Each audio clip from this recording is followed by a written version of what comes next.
দুঃখের বিষয় 54 বছর ছাত্রদের হাত থেকে কলম কেড়ে নেওয়া হয়েছিল।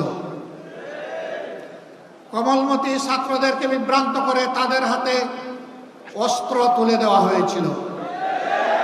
শিক্ষা প্রতিষ্ঠানগুলো মিনি ক্যান্টনমেন্টে পরিণত হয়েছিল। আমাদের মেয়েদের ইজ্জতের কোনো গ্যারান্টি ছিল না, ছাত্রদের জীবনের কোনো গ্যারান্টি ছিল না, তাদের ক্যারিয়ারের কোনো গ্যারান্টি ছিল না। তাদেরকে এই সমস্ত শিক্ষা প্রতিষ্ঠানে পাঠিয়ে মা বাবা সবসময় উদ্বেগ উৎকণ্ঠায় থাকতেন।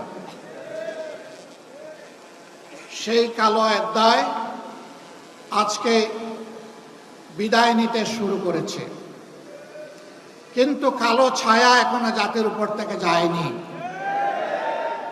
এই কালো ছায়াকে খতম করা পর্যন্ত আমাদের লড়াই, ছাত্র শিবিরের লড়াই অব্যাহত রাখতে হবে।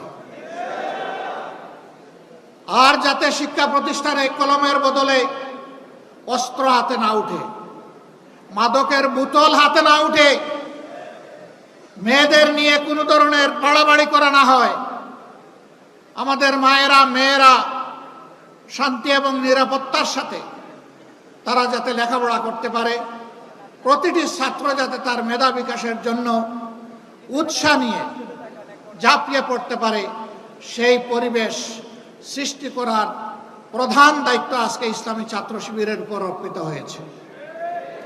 আর ছাত্র শিবিরের জন্ম হয়েছে এই জন্যে যে এরা জাতিকে চরিত্রবান, দেশপ্রেমিক, মেধাবী, আগামী দিনের নাগরিক এবং কারিগর তৈরি করে জাতিকে উপহার দেবে।